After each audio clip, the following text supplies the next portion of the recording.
Brick লেনে পা রাখলেই আপনি এক অদ্ভুত দৃশ্য, শব্দ এবং সুগন্ধের সমারোহে হারিয়ে যাবেন। পূর্ব লন্ডনের এই আইকনিক রাস্তাটি হলো সংস্কৃতির এক মিলন মেলা, যেখানে প্রতিটি মোড় একটি গল্প বলে। এটি এমন এক জায়গা যেখানে সৃজনশীলতার কোনো সীমানা নেই এবং প্রতিটি দোকানের সামনের অংশ যেন এক একটি ক্যানভাস।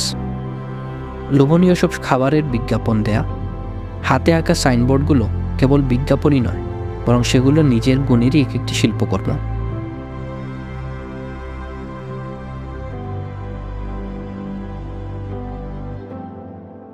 বাংলাদেশি, বিশেষ করে সিলেটি কমিউনিটির সাথে এই জায়গার অনেক পুরনো সম্পর্ক রয়েছে। এই যাত্রা শুরু হয়েছিল বিংশ শতাব্দীর শুরুর দিকে। সেই সময়ে লন্ডন ছিল এক ব্যস্ত মহানগরী, যা বিশ্বের বিভিন্ন প্রান্তের মানুষকে আকর্ষণ করত। তাদের মধ্যে ছিলেন সিলেটি নাবিকরা, যারা উন্নত জীবনের সন্ধানে নিজ মাতৃভূমি থেকে অনেক দূরে পাড়ি জমিয়েছিলেন। বাংলাদেশ তথা তৎকালীন পূর্ব পাকিস্তান এর সিলেট অঞ্চল থেকে আসা এই সিলেটি নাবিকদের একটি ঢেউ এই উপকূলে এসে পৌঁছায়। এই মানুষগুলো ছিলেন যুক্তরাজ্যের শিকড় গড়া প্রথম দিকের পথিকৃৎ, যারা সাথে করে নিয়ে এসেছিলেন তাদের সমৃদ্ধ সংস্কৃতি, ঐতিহ্য এবং রন্ধনশৈলী। অনেকে লন্ডনের ডক বা বন্দরে কাজ খুঁজতেন, যা একটি সমৃদ্ধ সম্প্রদায়ের ভিত্তি স্থাপন করেছিল। এই ডকগুলো ছিল কর্মতৎপরতার কেন্দ্রবিন্দু, যা শুরুর দিকের বসতি স্থাপনকারীদের জন্য অত্যন্ত গুরুত্বপূর্ণ কর্মসংস্থানের সুযোগ করে দিয়েছিল। তাদের চরম প্রতিকূলতার মুখোমুখি হতে হয়েছিল। তারা এক অপরিচিত দেশে এসেছিলেন, যেখানে তাদের সম্বল ছিল কেবল আশা এবং দৃঢ় সংকল্প। ভাষার বাধা, সাংস্কৃতিক পার্থক্য এবং অর্থনৈতিক কষ্ট ছিল তাদের অতিক্রম করা বাধাগুলোর মধ্যে সামান্য কয়েকটি মাত্র। About 2 years, 2 months back, we have seen that the state-run schools in this country never teaches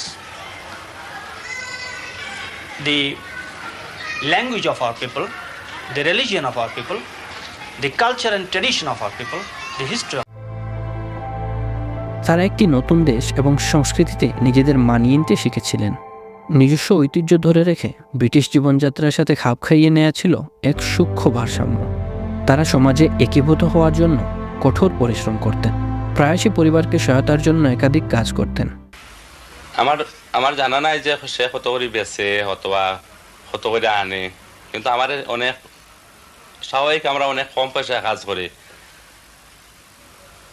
আমরা অনেক লম্বা ঘন্টা কাজ করি গুড লিভিং করার লাগে আর, কিন্তু আমরা পারি না। অনেক সময় কম পয়সা কাজ বেশি করতে হয়, ইনাফ পয়সা হয় না। সারা সপ্তাহ কাজ করি, 60 ঘন্টা 70 ঘন্টা পর্যন্ত আমরা কাজ করি আর আমরা অনেক কম পয়সা পাই। তারা কুসংস্কার এবং বৈষম্যের শিকার হয়েছিলেন। এই প্রতিকূলতা সত্ত্বেও তারা অটল ছিলেন, নাগরিক অধিকার আন্দোলনে অংশ নিয়েছিলেন এবং নিজেদের অধিকারের জন্য লড়াই করেছিলেন। Council built those houses 1974. It is newly built, but you will not see any single family, Bengali family there. You will not see any single, but there will be 300-400 floods. So what sort of discrimination? It is a discrimination in this housing problem. তাদের এই প্রচেষ্টা পরবর্তী প্রজন্মের পথ প্রশস্ত করতে সহায়ক হয়েছিল। সিলেটি সম্প্রদায় ঐক্যবদ্ধ ছিল, সুখে ও দুঃখে একে অপরের পাশে দাঁড়িয়েছিল। তাদের এই সাম্প্রদায়িক সম্প্রীতি এবং সংহতি ছিল শক্তির উৎস। তারা ব্যবসা বাণিজ্য, প্রতিষ্ঠান, উপাসনালয় এবং কমিউনিটি সেন্টার স্থাপন করেছিলেন। এই প্রতিষ্ঠানগুলো তাদের সম্প্রদায়ের মেরুদণ্ড হয়ে উঠেছিল, যা কেবল সেবাই নয়, বরং আপনত্বের অনুভূতি এবং পরিচয় প্রদান করেছিল। তারা সাথে করে নিয়ে এসেছিলেন স্বদেশের স্বাদ, যা ব্রিক লেনকে একটি লিটল বেঙ্গলে রূপান্তরিত করেছে। আজ এই এলাকাটি তাদের চিরস্থায়ী উত্তরাধিকারের এক সাক্ষ্য হিসেবে দাঁড়িয়ে আছে, একটি প্রাণবন্ত সাংস্কৃতিক কেন্দ্র যা আজও সারা বিশ্বের দর্শনার্থীদের আকর্ষণ করে চলেছে।